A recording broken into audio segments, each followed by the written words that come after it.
أستغفر الله إن الله كان توابا أستغفر الله إن الله كان توابا أستغفر الله إن الله كان توابا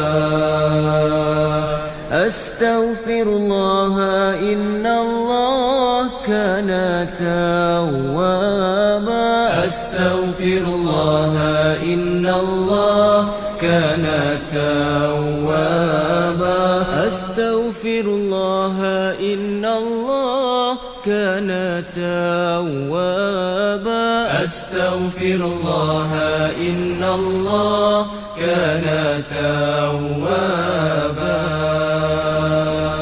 أستغفر الله إن الله كان توابا أستغفر الله إن الله كان توابا أستغفر الله إن الله كان توابا أستغفر الله إن الله كان توابا أستغفر الله إن الله كان توابا أستغفر الله إن الله كان توابا.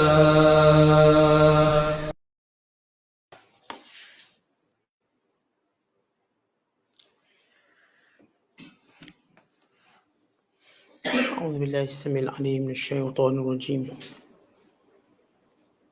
بسم الله الرحمن الرحيم. يا أيها الناس قد جاءكم برهان من ربكم وأنزلنا إليكم نورا مبينا فأما الذين آمنوا بالله واعتصموا به فسيدخلهم في رحمة منه وفضل ويهديهم إليه صراطا مستقيما يستفتونك قل الله يفتيكم في الكلالة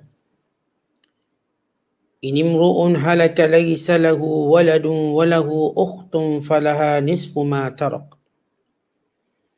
وهو يرثها إن لم يكن لها ولد فإن كانت اثنتين فلهما الثلثان مما ترك وإن كانوا إخوة رجالا ونساء فللذكر مثل حظ الأنثيين يبين الله لكم أن تضلوا والله بكل شيء عليم. صدق الله العظيم. Wahai sekalian umat manusia, sesungguhnya telah datang kepadamu bukti dari Tuhan kamu, dan kami pula telah menurunkan kepada kamu Al-Quran sebagai nur cahaya yang menerangi segala apa jua yang membawa kejayaan di dunia ini dan kebahagiaan yang kekal di akhirat kelak. Oleh itu orang-orang yang beriman kepada Allah dan berpegang teguh kepada ajaran Al-Quran ini, maka Allah akan memasukkan mereka ke dalam rahmatnya yang khas, iaitu syurga, dan limpah kurnianya yang tidak terkira. Dan Allah akan menunjukkan mereka ke jalan yang lurus, jalan agama Islam yang membawa kepadanya. Mereka orang-orang Islam, umatmu, meminta fatwa kepadamu wahai Muhammad mengenai masalah kalalah.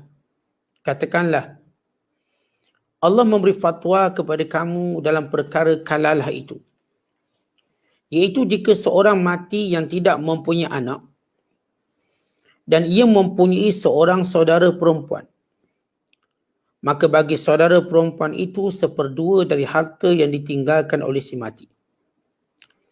Dan ia pula, saudara lelaki itu, mewarisi semua harta saudara perempuannya jika saudara perempuannya tidak mempunyai anak. Kalau pula saudara perempuan itu 2 orang, maka keduanya mendapat 2/3 dari harta yang ditinggalkan oleh si mati. Dan sekiranya mereka saudara-saudara itu ramai, lelaki dan perempuan, maka bahagian seorang lelaki menyamai bahagian 2 orang perempuan. Allah menerangkan hukum ini kepada kamu supaya kamu tidak sesat. Dan ingatlah Allah Maha mengetahui akan tiap-tiap sesuatu. Kita berada di akhir suratul Nisa. Surah yang keempat, juzuk yang keenam. Iaitu ayat 174 sehinggalah ayat 176. Yang merupakan penamat kepada suratul Nisa. Ayat-ayat yang kita bacakan pada malam ini menyeru kita, atau Allah Ta'ala menyeru seluruh manusia untuk beriman dengan Nabi Muhammad sallallahu alaihi wasallam dan dengan wahyu yakni Al-Quran yang diturunkan supaya mereka mendapat syurga dan juga nikmat-nikmat yang terkandung dalam syurga, dan supaya mereka senantiasa dibimbing pada jalan hidayah petunjuk Allah Subhanahu Wa Taala. Dan ayat yang kita bacakan pada malam ini juga menjelaskan tentang hukum pusaka berkait dengan pewarisan kalalah, iaitu pusaka kepada saudara atau saudari si mati seibu sebapa atau sebapa sahaja. Maka ini antara intipati penting ayat-ayat yang kita bacakan. Kalau sebelum ini, pada ayat 174, 175, bahkan ayat-ayat sebelum ini menceritakan tentang hujjah kepada orang-orang Yahudi, kepada orang-orang Kristian, bahkan kepada orang munafik. Allah Ta'ala menyebut satu persatu, membongkar satu persatu kedaifan, kelemahan hujah-hujah, keraguan-keraguan yang cuba ditimbulkan baik golongan munafikin atau golongan Yahudi atau golongan ahli kitab Kristian. Yang kesemua mereka ini adalah orang-orang yang menolak kebenaran. Kesemua mereka ini orang-orang yang mengikut hawa nafsu dan mengubah wahyu yang diturunkan. Dan kesemua mereka ini gagal untuk memperolehi suatu yang amat berharga, hidayah Allah. Kerana apa? Kerana mereka menolak untuk mengikut Nabi sallallahu alaihi wasallam yang merupakan sebab kepada hidayah. Wa innaka latahdi ila siratin mustaqim. Sesungguhnya engkau wahai Muhammad sallallahu alaihi wasallam ialah penyebab untuk menunjukkan manusia ke jalan yang lurus. Kerana itu Allah Ta'ala menyeru semua, Kristiannya, Yahudinya, munafiknya, kalangan orang-orang yang tidak punya agama atau penyembah berhala. Allah berfirman, ya ayyuhan nas, wahai sekalian manusia. Ini seruan Allah kepada seluruh makhluknya. Qad ja'akum burhan, telah sungguh datang kepada kamu. Burhan di sini artinya Nabi Muhammad sallallahu alaihi wasallam. Kenapa dinamakan sebagai burhan? Yakni hujjah daripada Tuhan. Burhan maknanya hujjah. Ia menjawab semua persoalan yang berkait dengan ketuhanan dan menjelaskan semua hukum-hukum yang datang dari Tuhan dan menjelaskan larangan-larangan yang dilarang oleh Allah Subhanahu Wa Taala. Maka Nabi sallallahu alaihi wasallam burhan, menjelaskan, menerangkan, min rabbikum, daripada Tuhan kamu. Ia adalah Nabi dan Rasul yang datang daripada Tuhan kamu, yang datang daripada pilihan Tuhan kamu, sebagaimana Allah memilih Nabi-Nabi dan Rasul sebelum ini. Maka ini Nabi Muhammad sallallahu alaihi wasallam sebagai burhan. Rasulullah digelar sebagai burhan kerana membawa hujah yang jelas, membawa penyampaian yang terang dalam menjawab segala kekeliruan dan segala perkara-perkara yang ditimbulkan, yang cuba dipersoalkan. Bukan hebatnya Nabi sallallahu alaihi wasallam.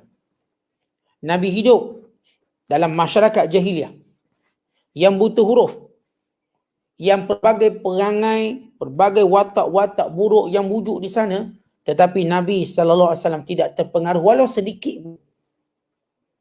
Penipuan, minum arak, berjudi, main perempuan, penghinaan pada manusia, semua daki-daki jahiliah, Rasulullah SAW tidak terlibat. Walau sedikit, walau debunya Nabi tak kena. Betapa Allah Ta'ala memelihara baginda SAW.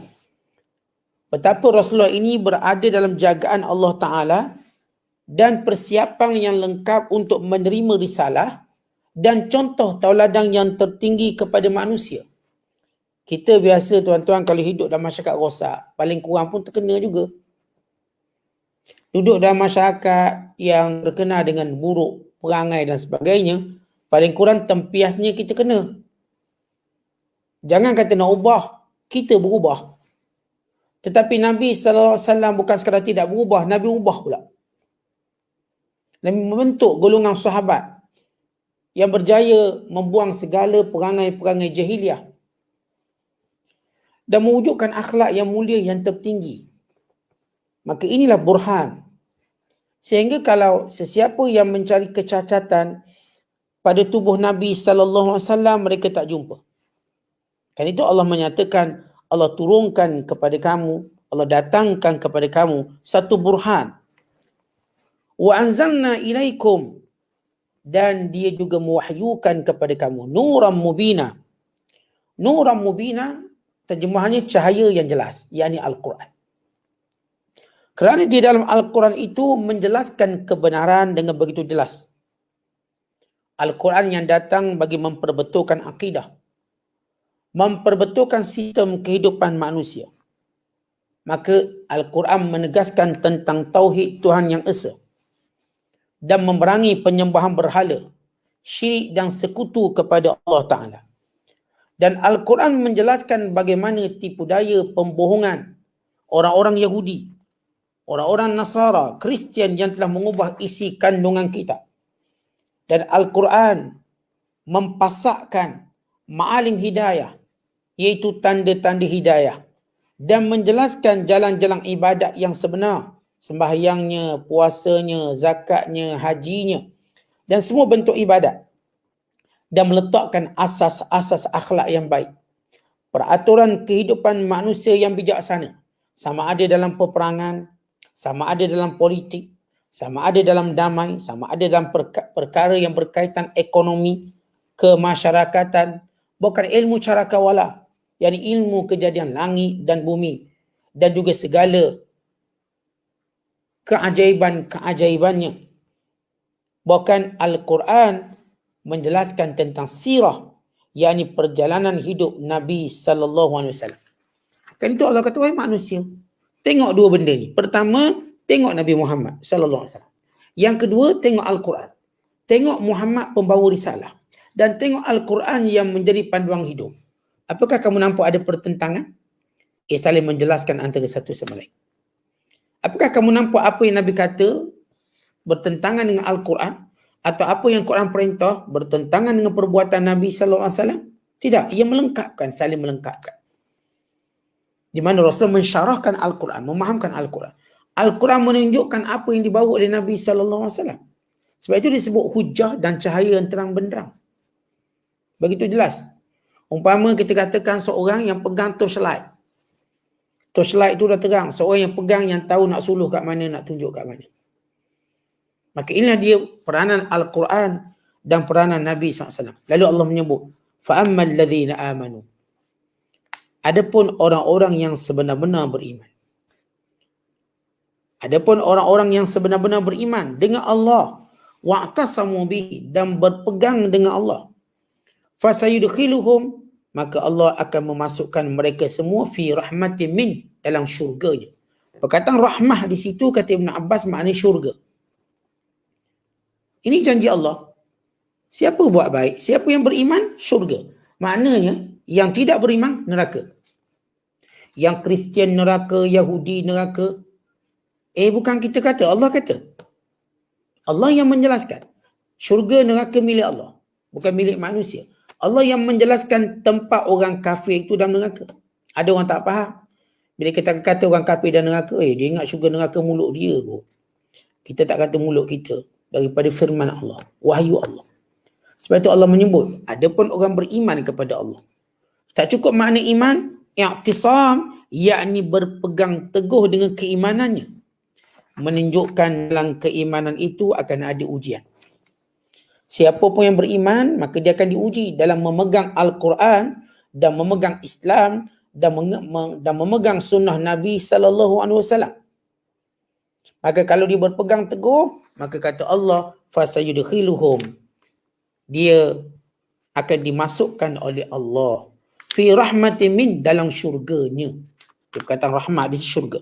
Wa fadlin, dan fadlin. Apa maksud fadlin? Maknanya ialah segala nikmat-nikmat lebihan yang tidak boleh, tidak mampu dilihat oleh mata, tidak pernah didengar oleh telinga, tidak pernah tergambar pada hati manusia. Syurga satu tempat. Kemudian di dalamnya ada segala kurniaan nikmat. Tuan-tuan, syurga tu apa dia? Tempat abadi. Tempat yang kita kekal. Tempat di mana tak ada sakit, tak ada tua. Tempat yang di mana tak ada penat, tak ada lelah, tak ada duka cita, tak ada sedih. Tak ada ngantuk, jauh sekali tidur.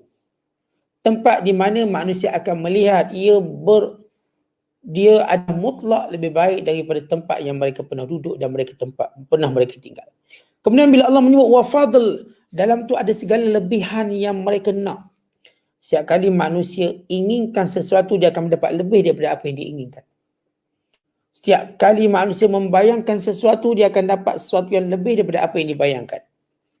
Maka inilah syurga. Yang kalaulah orang tahu nikmat syurga ini, tuan-tuan, orang tidak peduli susah kat dunia ni. Kita kalau orang offer gaji 30-40 ribu buat kerja susah, kita pun sanggup. Walaupun menggadai nyawa. Pergi tengah laut, offshore. Berapa gaji? 40 ribu, 50 ribu, 70 ribu. Naik helikopter. Barangkali boleh terhempas. Kemungkinan tu ada tak? Ada. Sebab tu kita pun belajar keselamatan. Macam mana kalau helikopter atau chopper tu jatuh, belajar. Lepas tu duduk pula tengah laut. Tak ada orang, tuan-tuan, tengah laut. Dia ajar pula cara keselamatan, macam mana nak berkumpul begitu dan gini. Sanggup tak? Sanggup, gaji besar. Ini kan pula syurga. Kalau manusia sanggup membahayakan nyawanya untuk mendapat ganjaran dan gaji besar. Yang jadi pilot, sanggup jadi pilot, jadi fighter. Pesawat pejuang, dia tahu nyawanya di ujung tanduk. Tapi gajinya besar. Allowance-nya banyak, fasilitinya, kemudahan-kemudahan. Maka sanggup, dia sanggup. Yang jadi tentera upahan. Yang jadi tentera upahan, dia upah dengan gaji puluhan ribu dolar. Sanggup dia tahu tempat tu tempat perang. Dia sanggup. Yang pergi ke Syam, ke Syria menjadi tentera upahan Bashar Assad. Dibayar dengan sejumlah wang. Mereka sanggup. Mereka terdiri daripada bekas-bekas tentera. Yang sanggup jadi bodyguard. Dibayar gaji mahal. Walau nyawa bodyguard tu bayar. Tapi kenapa mereka sanggup? Sementara lagi Allah nak beri syurga, tuan-tuan. Yang tak boleh kita nak kiaskan dengan mana-mana ganjaran atas dunia ini. Maka manusia kalau faham syurga sanggup mati kerana Allah. Sanggup susah kerana syariat. Sanggup, tak apa susah. Sebab kita diganjari dengan syurga dan segala lebihan-lebihan di dalamnya. Kemudian Allah menyebut, wa yahdihim, dan Allah akan memberi petunjuk kepada mereka. Ilaihi, kepada Allah. Maknanya orang-orang yang berpegang dengan sunnah Nabi SAW, yang berpegang dengan Al-Quran, maka orang ini akan sentiasa berada pada jalan yang benar. Apa maksud petunjuk atau hidayah? Kata ulama, hidayah ini terbahagi kepada dua. Satu dinamakan sebagai hidayah ammah, satu lagi dinamakan hidayah khassah. Hidayah umum. Hidayah umum maknanya Allah tunjuk dan semua manusia dengan akal tahu benda itu betul atau salah. Allah berfirman, wa hadainahun najdain, kami tunjukkan padanya dua jalan. Hidayah umum ni, tuan-tuan, macam depan kita racun, depan kita madu. Kita tahu tak mana satu beri manfaat. Tanyalah siapa pun, dia akan kata madu beri manfaat. Racun memberi mudarat. Kita tunjuk depan ni, rajin dengan malas. Mana satu yang baik? Semua orang akan kata rajin tu baik, walaupun dia malas. Maka itu nama hidayah umum. Dengan akal kita yang sihat, dapat kenal. Tetapi bila sebut hidayah khassah, ialah orang yang diberi taufik mengikuti hidayah itu. Hidayah khasa yang Allah sebut dalam Quran. Ulaika alladhina hadallah fabihudahu muqtadih. Mereka lah orang-orang yang diberi hidayah oleh Allah. Maka dengan hidayah yang Allah berikan kepada mereka, hendaklah kamu mencontohinya. Mereka inilah yang disebut oleh Allah, ihdinas siratal mustaqim. Tunjukkan kami jalan yang lurus. Apa itu hidayah khasah? Artinya, Allah beri pertolongan pada dia, Allah beri taufik pada dia untuk memilih jalan tu. Dan berpegang pada jalan tu. Istiqamah pada jalan tu sehingga dia terselamat daripada kemurkaan Allah dan azabnya. Jadi hidayah ni tuan-tuan, ada hidayah umum. Hidayah umum lebih pada bersifat pengetahuan, betul atau salah. Tetapi hidayah khas, yang ni kita ikut. Allah beri kita kekuatan untuk ikut. Sebab itu Nabi SAW ajar kita satu doa lepas solat. Allahumma a'inni ala zikrika wa syukrika wa husni ibadatika. Ya Allah, tolong aku untuk sentiasa mengingatimu dan sentiasa bersyukur padamu dan memperelokkan ibadatku. Kita minta Allah tolong. Bila Allah Ta'ala nak beri hidayah khas, Allah tolong kita. Akhirnya mudah kita bangun subuh, mudah kita bangun qiyamul lail, mudah kita nak puasa sunat, mudah kita nak baca Quran, mudah kita nak menuntut ilmu. Walaupun ketika orang lain agak struggle nak menuntut ilmu, Allah mudahkan kita. Maghrib kita dah mengadap komputer, kita mengadap telefon untuk madrasah ilmu. Kenapa Allah beri hidayah khasah? Khas pada kita. Sehingga kita tidak ada kesibukan menghalangnya. Baik, sesudah Allah Ta'ala menyebut tentang hidayah dan tentang beriman pada Allah, beriman pada Nabi SAW, beriman kepada Al-Quran, dan punca kepada kita ikut jalan lurus. Maka tiba-tiba pada ayat penutup 176 bercerita kembali tentang harta pusaka.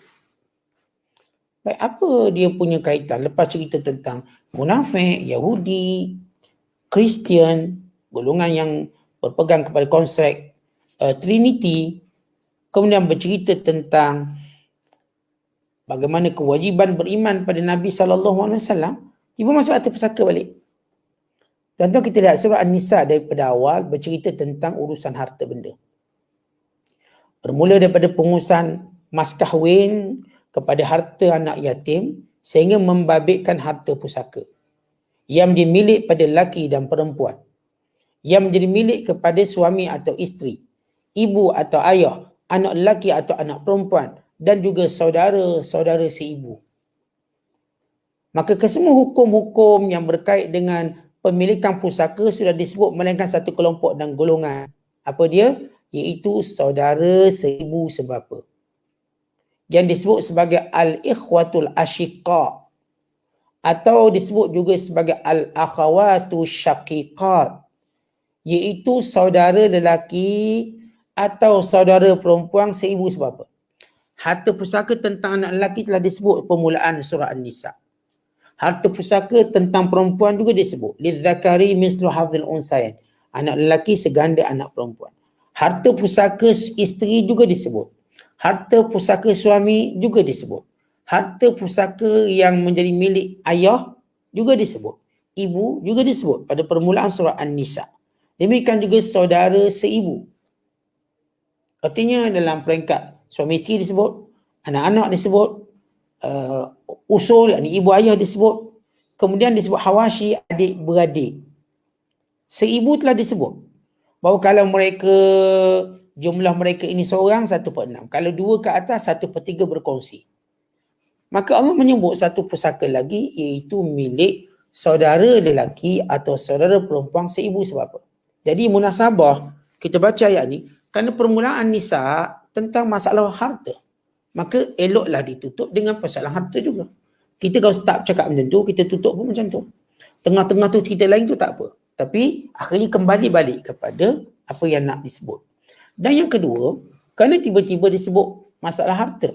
Kerana tuan-tuan dalam mentaati Allah dan Rasul, yang paling susah sekali melibatkan harta. Tadi kan kita sebut ikut Allah, ikut Nabi Muhammad SAW, ikut Al-Quran. Baik, dalam ketaatan kita pada Allah, yang paling sukar sekali apa dia tuan-tuan? Melibatkan harta. Dan khususnya dalam bab harta pusaka. Kenapa? Kerana harta pusaka itu kita cuba nak manage harta yang tuannya sudah mati. Dan harta itu tidak punya pemilik. Bila harta tak punya pemilik, cara berebutnya lain sikit. Sebab owner dia dah mati. Kalau owner dia hidup, owner dia tolong bagi-bagi, tak apa. Sebab kuasanya ada. Tapi bila ownernya dah mati, maka harta ini tinggal tergantung tanpa pemilikan. Maka ia sentiasa menjadi rebutan. Maka boleh berlaku perbalahan dan pergaduhan. Bahkan berlaku peperangan.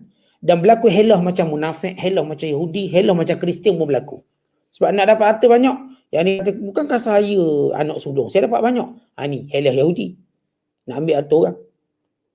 Bahkan mungkin juga guna helah Kristian. Mungkin juga guna helah munafik. Depan cakap lain, belakang cakap lain. Ya, bak harta. Tak tahu kalau bak harta macam mana watak perangai manusia. Kita macam tak boleh kenal orang kalau bak harta. Tak boleh kenal dia. Waktu tak membabitkan harta, kita kenal dia warak, baik. Tapi bila melibatkan harta, masing-masing darahnya naik. Masing-masing syahwatnya tinggi. Masing-masing helahnya juga banyak. Masing-masing mendakwa dia lebih berhak. Mamak pun datang.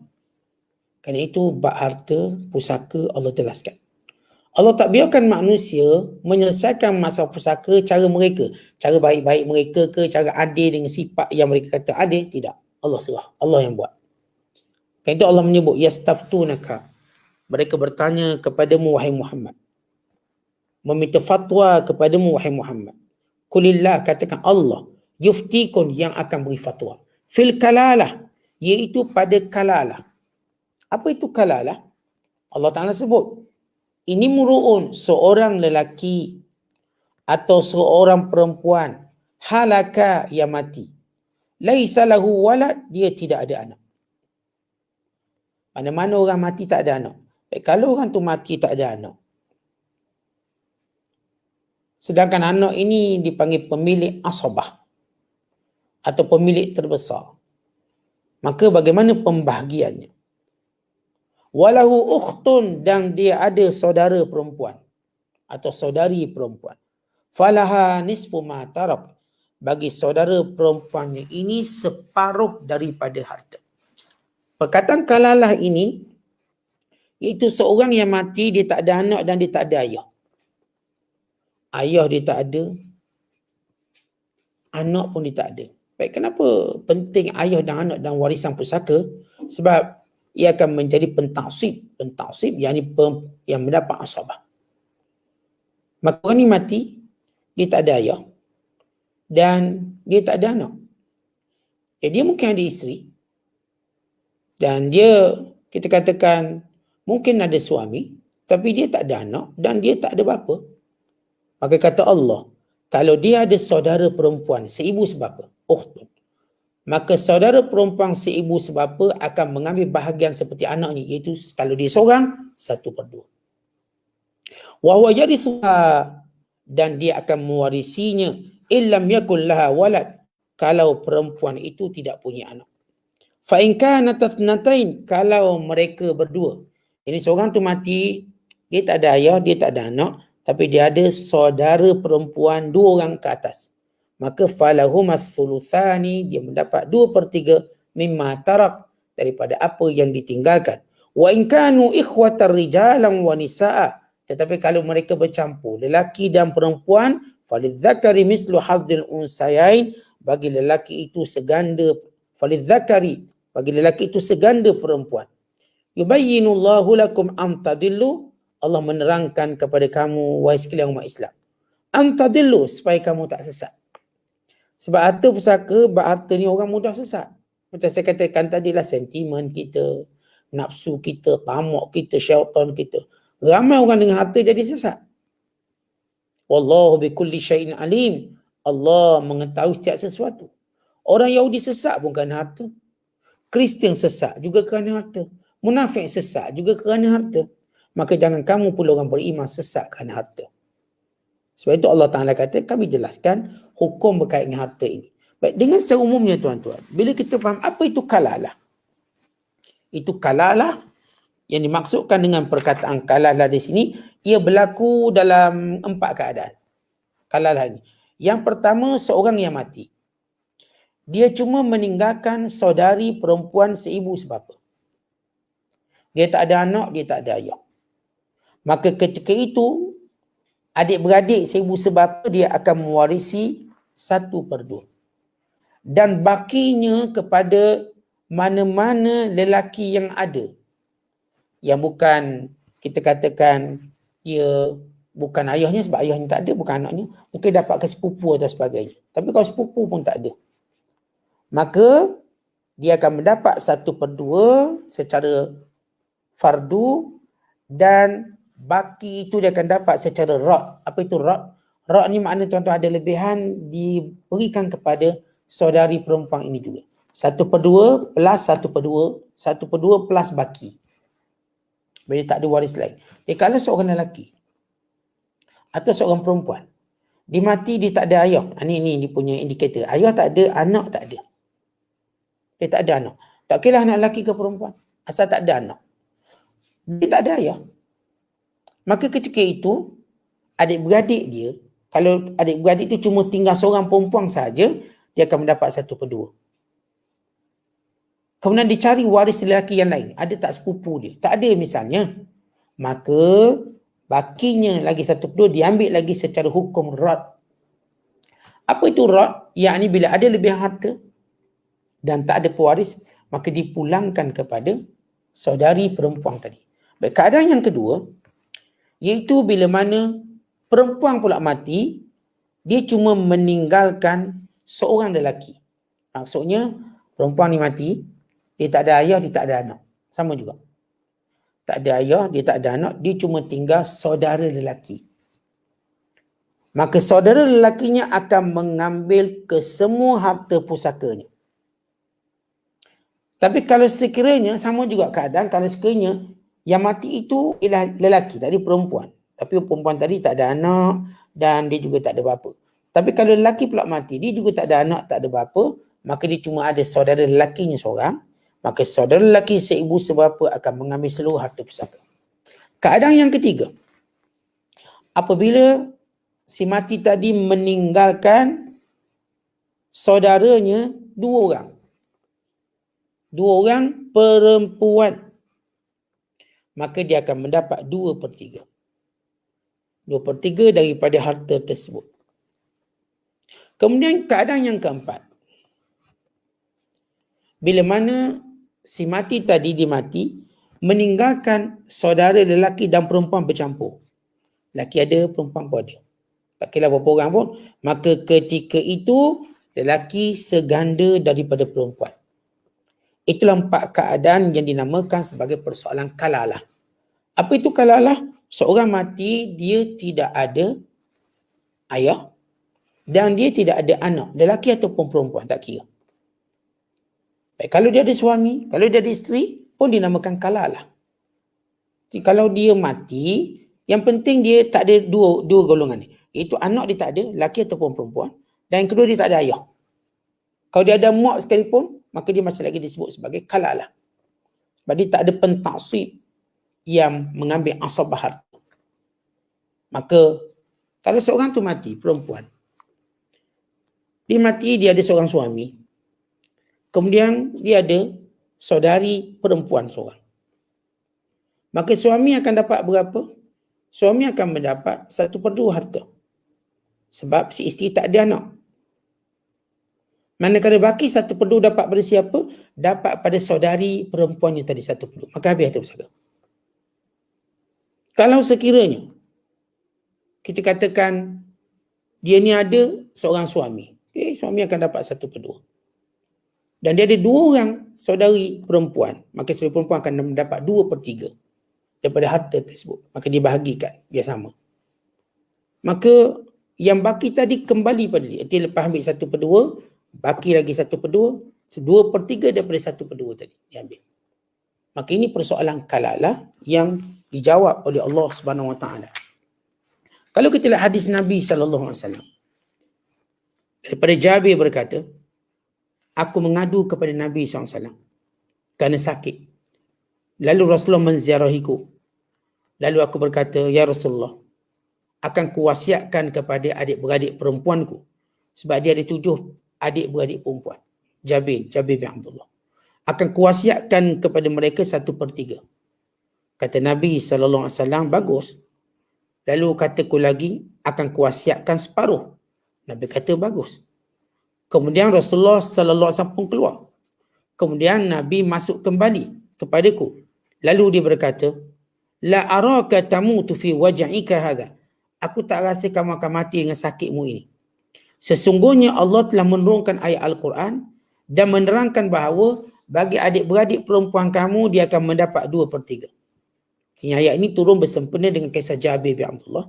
Di mana Jabir ni tuan-tuan, dia satu-satunya anak lelaki. Ayahnya gugur syahid dalam peperangan. Dan satu peperangan, mati dalam peperangan Uhud. Maka tinggal Jabir bersama dengan 7 adik-beradik perempuan. Maka ayahnya dah pesan, dia jaga adik-adik dia, perempuan. Tiba-tiba dia sakit. Bila dia sakit, dia pun bimbang nanti dia akan mati. Dia pun nak wasiat. Waktu itu bab pusaka belum turun ayat ni. Maka dia telah diziarahi oleh Nabi SAW. Dia kata, ya Rasulullah, saya akan wasiatkan kepada adik-beradik perempuan saya 1/3. Nabi kata, bagus. Ya Rasulullah, saya akan wasiatkan kepada mereka 2/3. Nabi kata, bagus. Akhirnya Rasulullah kata, wahai Jabir, kamu tak akan mati dengan sakit ni. Ini sakit ini akan sembuh nanti. Tetapi Allah telah menurunkan wahyu. Bahawa tak perlu kamu wasiat, bahagian mereka ialah 2/3. Jadi kalau kamu mati, mereka akan mendapat 2/3. Okay, ini adalah kisah bagaimana Kalalah. Dan riwayat yang lain, bahawa daripada Umar Al-Khattab, dia bertanya kepada Nabi SAW, kaifa yurasul Kalalah? Bagaimana seorang yang Kalalah ini, yakni yang tidak punya anak, tidak punya bapa, diwarisi? Maka turun ayat ini. Yastaftunaka. Mereka, yakni Umar Al-Khattab yang tanya, maka Allah akan beri fatwa tentang Kalalah. Imam Ahmad, Bukhari dan Muslim meriwayatkan daripada Jabir bin Abdullah, dia berkata, Nabi SAW menziarahi aku waktu aku sakit. Dalam keadaan aku dah pingsan. Dah macam hilang akal. Lalu baginda pun berwuduk. Selepas itu Nabi mengambil air lebih wuduk, lalu dia mencurahkan atas tubuhku. Nabi mensapu atas mukanya. Lalu aku berkata, innahu la yarisuni illa Kalalah. Saya ni ya Rasulullah tak ada anak. Saya tak ada bapa. Maka yang tinggal cuma saudara ataupun adik-beradik saya. Bagaimana harta pusaka itu dibahagikan? Maka turun ayat ini. Jabir ini disakit, dia cuma ada isteri, dia tak ada anak. Waktu itu. Maka kalau dia mati tahu isteri, dia akan dapat 1/4. Bahagian lagi. Yang baki lagi bagaimana? Maka dia akan mendapat 2/3 sebagaimana telah dijelaskan. Dalam riwayat-riwayat yang lain, kata Imam Khattabi, Allah Ta'ala menurunkan ayat berkait dengan Kalalah ini pada 2 ayat. Yang pertama diturunkan pada musim sejuk, iaitu pada permulaan surah An-Nisa. Padanya ada hukum umum, tetapi tidak dijelaskan secara jelas dalam ayat tersebut, secara zahirnya. Kemudian Allah turunkan pada musim sejuk pula, iaitu ayat yang kita bacakan pada malam ini. Padanya menerangkan secara lebih jelas tentang hukum tersebut. Jadi, Kalalah ini jelas, bila seorang itu mati, dia tidak ada anak, dia tak ada ayah, maka cara pewarisannya sebagaimana disebut dalam 4 keadaan. Wa imma, kita katakan dia cuma ada seorang saudari perempuan, dia akan mendapat 1/2. Atau dia punya 2 orang, maka dia akan dapat 2/3. Atau dia bercampur lelaki dan perempuan, maka bagi lelaki seganda perempuan. Atau Kalalah itu juga berlaku pada lelaki dan perempuan. Maknanya ada waktu seorang lelaki, dia ni tak ada anak dan tak ada ayah. Ada waktu dia seorang perempuan, dia ni tak ada anak dan dia tidak ada ayah. Maka ketika itu harta pusakanya berkisar kepada adik-beradiknya sahaja. Masalah suami, dia cuma dapat bahagiannya, dia tak akan dapat baki. Suami dia tak boleh, kalau seorang tu mati cuma suami dia pun ambil semua harta. Tak boleh. Suami dia cuma berhak 1/2 atau 1/4. Yang baki tadi pada waris yang lain. Kalau tak ada waris, suami pun tak boleh ambil semua. Dia kena pulangkan ke Baitul Mal. Ni kalau katakan suami dia ni kahwin dengan anak perempuan yatim. Anak yatim dulu, memang tak ada ayah, tak ada mak, tak ada saudara mara. Memang tak ada. Ni seorang dia. Tiba-tiba isteri dia mati tinggal harta banyak. Apakah suami memiliki semua harta? Tidak. Suami hanya memiliki 1/2 saja. Ini kalau isteri dia tak ada anak ni. 1/2. Habis 1/2 lagi Ustaz, kembalikan pada Baitul Mal. Selepas dicari segala warisnya tak jumpa, kembali pada Baitul Mal. Kerana itu kadang-kadang harta pusaka bila tidak ada pelengkap yang mengambilnya secara ta'sib asabah atau mengambilnya secara aul, mengambilnya secara rad, maka ketika itu dibalikkan ke Baitul Mal. Sama ada diambil secara asabah, mana adanya lelaki-lelaki atau adanya yang disebut sebagai saudara-saudara pada si mati. Atau misalnya bila seorang itu meninggal dunia, bila harta itu menjadi rad. Rad ini artinya yang lebih dikembalikan pada waris juga. Tapi bila mana waris tak berhak mendapat rad. Rad ni ialah lebihan selepas dia ambil fardu. Contoh suami tadilah. Kalau saya katakan suami tadi, isteri dia tak ada anak, isteri dia pun mati, dia dapat berapa? 1/2 je. Habis 1/2 lagi, boleh tak rad pada dia? Rad maknanya, lepas ambil bahagian dia, yang lebih tu bagi lagi kat dia. Tak boleh. Kalau sekiranya, seorang tu mati, dia meninggalkan seorang je anak perempuan. Baik, anak perempuan akan dapat 1/2. Tapi kalau ada baki lagi, dapat balik ke anak perempuan tu juga secara rad. Dia tak panggil asabah, rad. Jadi kalau anak perempuan ni seorang saja, dia akan mendapat 1/2. Atau anak perempuan ni 2 atau lebih, dia dapat 2/3. Tiba ada lebih lagi katakan. Maka bahagian lebih dikembali balik pada anak perempuan. Supaya dia dapat semua. Ini namanya rad. Tapi suami tak berhak dapat rad. Isteri tak berhak dapat rad. Kalau seorang isteri misal kata, suami dia mati. Suami dia tak ada waris lain melainkan dia je. Si isteri hanya berhak mendapat 1/4 kalau suami tak ada anak. Habis lagi 3/4 Ustaz, kembalikan ke Baitul Mal. Dia tak ambil, tak boleh. Bahagian dia cuma banyak tu. Kenapa? Sebab dia boleh kahwin lain. Dia akan berkahwin lain. Maka bila kahwin lain, dia akan dapat lagi daripada suami yang akan berikutnya. Maka ini pembahagian bagi menjaga maslahat setiap manusia. Sebab itu harta pusaka menjadi ujian kepada manusia sebagaimana Yahudi, Kristian dan juga lain telah diuji oleh Allah dengan syariat mereka gagal. Maka orang Islam jangan gagal dengan syariat Allah. Khususnya syariat yang melibatkan harta. Kerana kita tahu setiap umat dia ada fitnah. Kata Nabi SAW, likulli qawmi fitnah wa fitnati ummatil mal. Setiap kaum ada fitnah, fitnah umatku ialah pada harta benda. Sebab itu tuan-tuan bila kita sebut tentang COVID, fitnahnya kat mana? Pada harta benda. Orang nak kerja, orang nak duit, itu dan ini. Itu fitnah pada harta benda. Bukan fitnahnya pada kematian. Bukan fitnahnya pada orang kena tu. Tapi dari sudut ni, kewangan macam mana? Kerja macam mana? Ni ada nak angkat bendera putih ni. Ni ada sekian, ni ada sekian.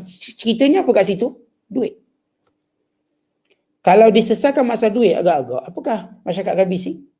Okay, dia tenang. Kita katakan, okay, kita akan tak boleh kita kuarantin 2 minggu, semua satu keluarga kuarantin dapat 5,000 seorang. Semua senyap, kenyang atas katil. Kenyang atas tilam. Tak ada isu. Sebab isu yang kebanyakan marah, inilah masalah harta. Sebab itu tuan-tuan kita bila harta, biar kita tenang dalam menguruskannya. Sabar dalam menunggunya kerana ada penyelesaian yang Allah Ta'ala sediakan untuk kita. Wallahu a'lam bishawab. Assalamualaikum warahmatullahi wabarakatuh.